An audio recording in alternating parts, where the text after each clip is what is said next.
Sabi mo pupunta ka na ng magpapacheck up ka na, ano yung mga nararamdaman mo?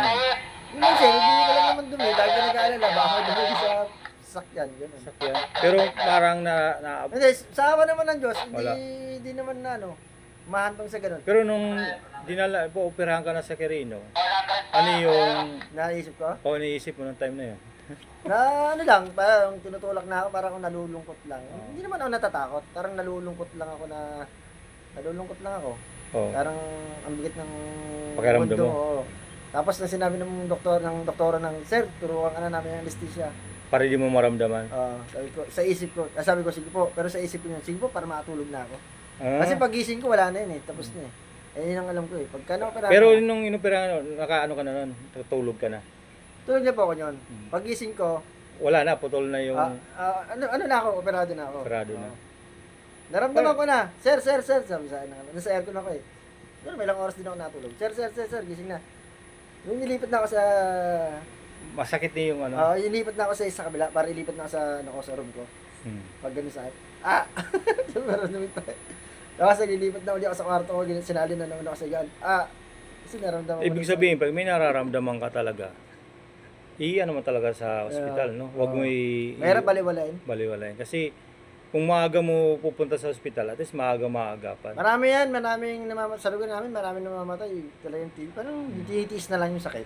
Kasi marami tayong trupang ganyan. Kasi iniisip sir, yung kung magastos din yung yung sakit ko Magastos Una, private muna ako dahil pero yung sinabi ng 300,000, doon ako naganap ng doktor na sa Iba?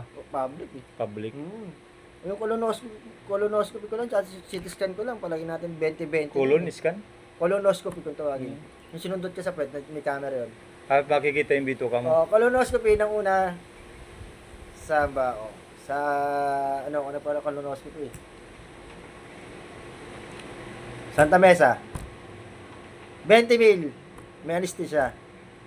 Walang anesthesia siya ata, 10,000. Ay, masakit yun.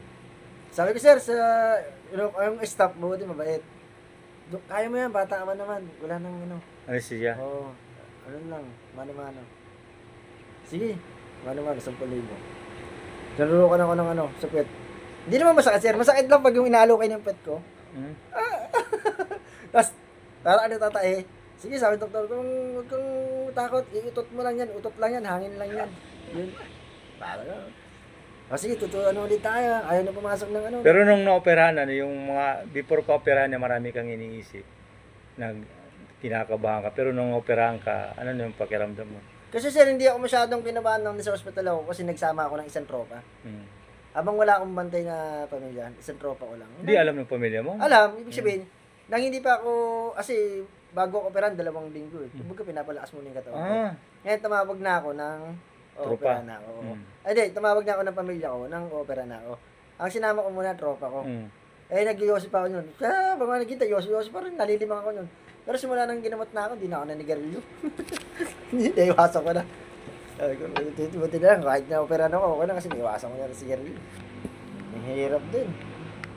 Kaya pag may mga sakit nararamdaman, wag magmagaling, pumunta sa doktor. Mahirap talaga yung Kung iisipin yung gastos, Kung mas malaki gastos pag pinabayaan. sabi ko nga, dapat tipid ako ng tipid yung sarili ko. Tapos pag ma-hospital pala ako, laki pala nang gagastusin ko. Kaya nga.